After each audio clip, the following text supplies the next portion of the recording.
Всім привіт! Сьогодні я розповім вам про те, як легко та просто можна встановити гідростатику на комбайн СК5 Нива. Дам всі розміри, всі малюнки, покажу, як ми проводили трасу гідростатики, покажу, де у нас стоїть гідромотор, гідронасос, розкажу, в чому специфіка відмикання щеплення, чому потрібно його залишити. Буде цікаво. Поїхали! Що ми маємо? Маємо рамку,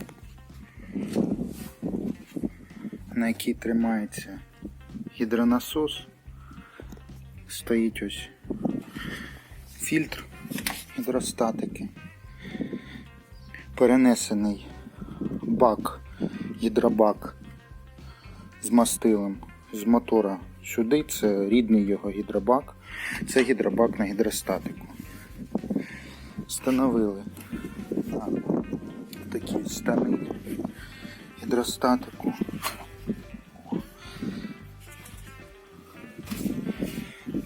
Зробили трубки такі металеві, пустили по швеллеру і до мотора. Тобто це стандартний гідробак комбайна. Трошки подовжили трубки і довели їх до мотора. Гідронасос.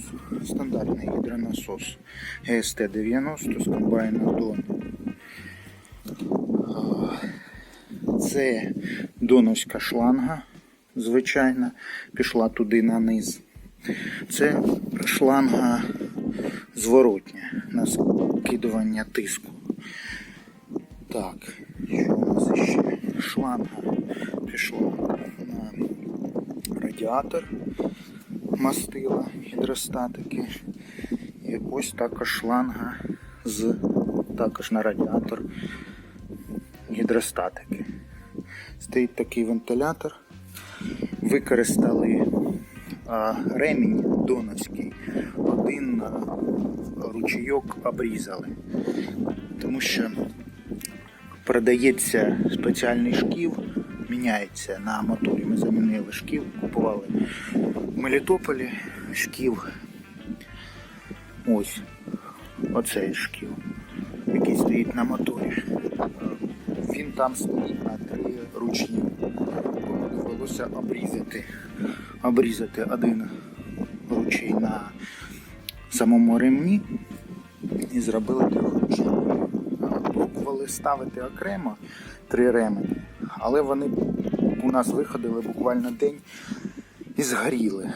Потім поставили цей широкий ремінь. Також не ходив. Він буксував.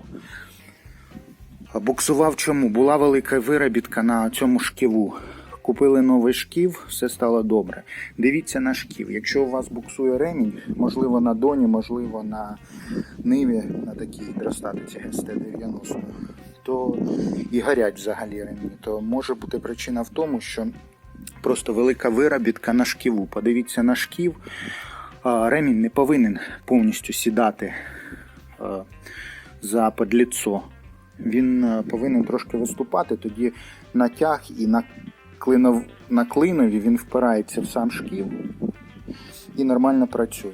Зробили натяжник. Спочатку поставили всю цю систему без натяжника, буксувала. Потім поставили натяжник, все рівно буксувало. Потім поміняли цей шків, стало все нормально, запрацювало добре. Тобто причина, в принципі, була в шківу, але натяжник також потрібно ставити. Він у нас стоїть підпружинений на пружині, як натяжник і як заспокійник. Щоб коли працює гідростатика, коли ремні приводяться в дію, щоб воно все не бриніло. Натяжник потрібно ставити. Зробили його наступним чином. Два таких шматочки желізних, трубка посередині. Знову ж таки трубка. В трубку забиті підшипники. Тут забито 3 підшипника. А ось ходить поки що. Тросик приводу гідростатики. Ось пішов тросик. Ми його провели в кабіну. Він пішов в кабіну. І ось рычаг управління гідростатикою. Він не фіксується. На доні також не фіксується. Його просто рухаєш вперед, трошки нажав, поїхало вперед, дужче нажав, поїхало швидше. Так воно працює. Зафіксували на самій сідушці. Ось. До кріплення сідушки прикрутили тросик. Так. Такий рычаг управління гідростатикою. Це старий шкіф приводу гідронасоса. Привід гідронасоса. Тут була виробітка. Ось. Виробітка, ремінь сідав повністю лягав за подліцо. З оцими от опорами лежав за подліцо. Так, далі що у нас? Шланги рідні доновські спускаються від гідронасоса. Потім також доновські труби ми вигнули, як нам було потрібно. Пішли і пішли до гідромотора туди вниз. Ось, так зробили ми їх. Кажу відразу, довжини доновських цих труб не вистачає, тому ми їх доточували. Ось видно, доточено, вварено. Вварювали, варили вставку. Це вставка з тяги UMZ, яка стоїть на колесах.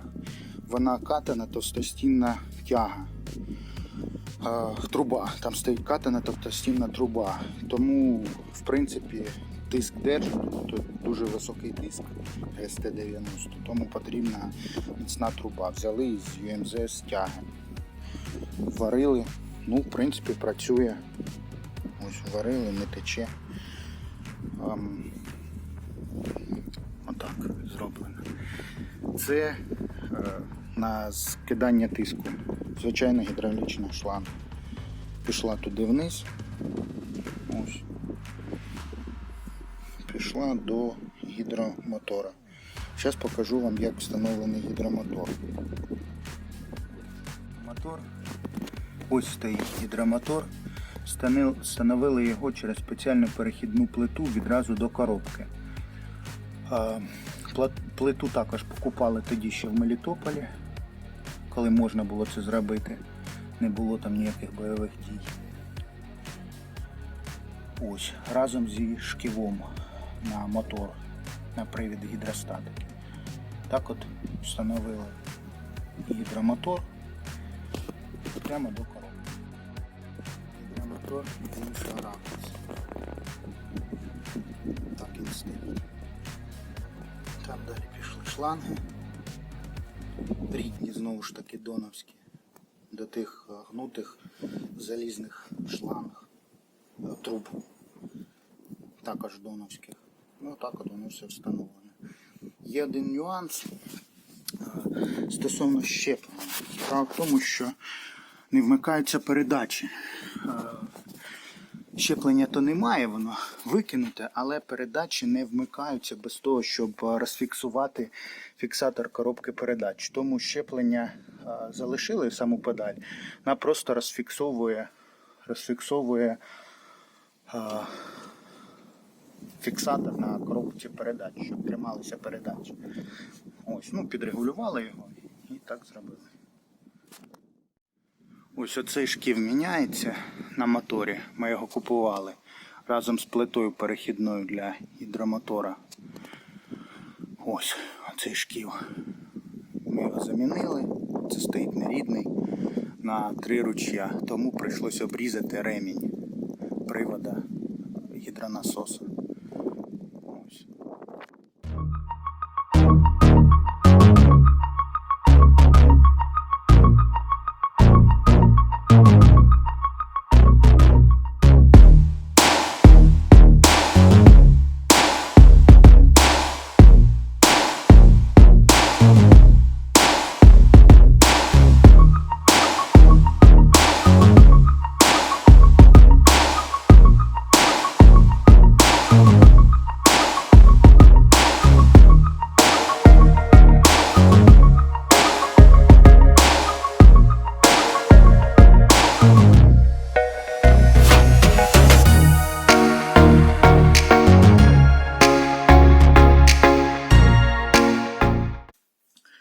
всім за перегляд. Підписуйтесь на канал, ставте вподобайки, не забувайте розповідати своїм друзям, ставте дзвіночки.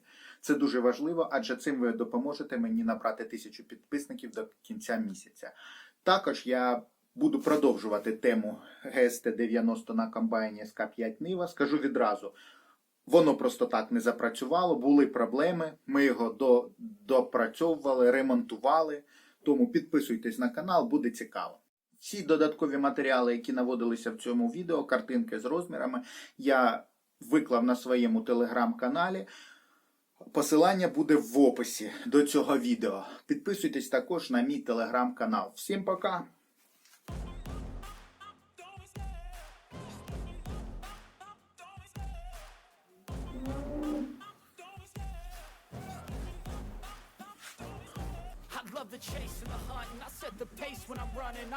Трохи корова у нас, але то таке.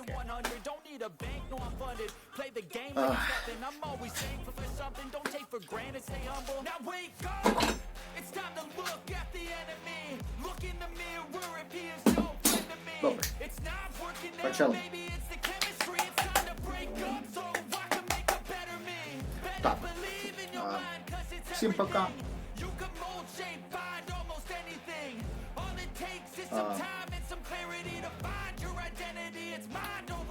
Дякую всім за перегляд. Не забувайте на свій YouTube канал, посилання. Дякую за перегляд. Всі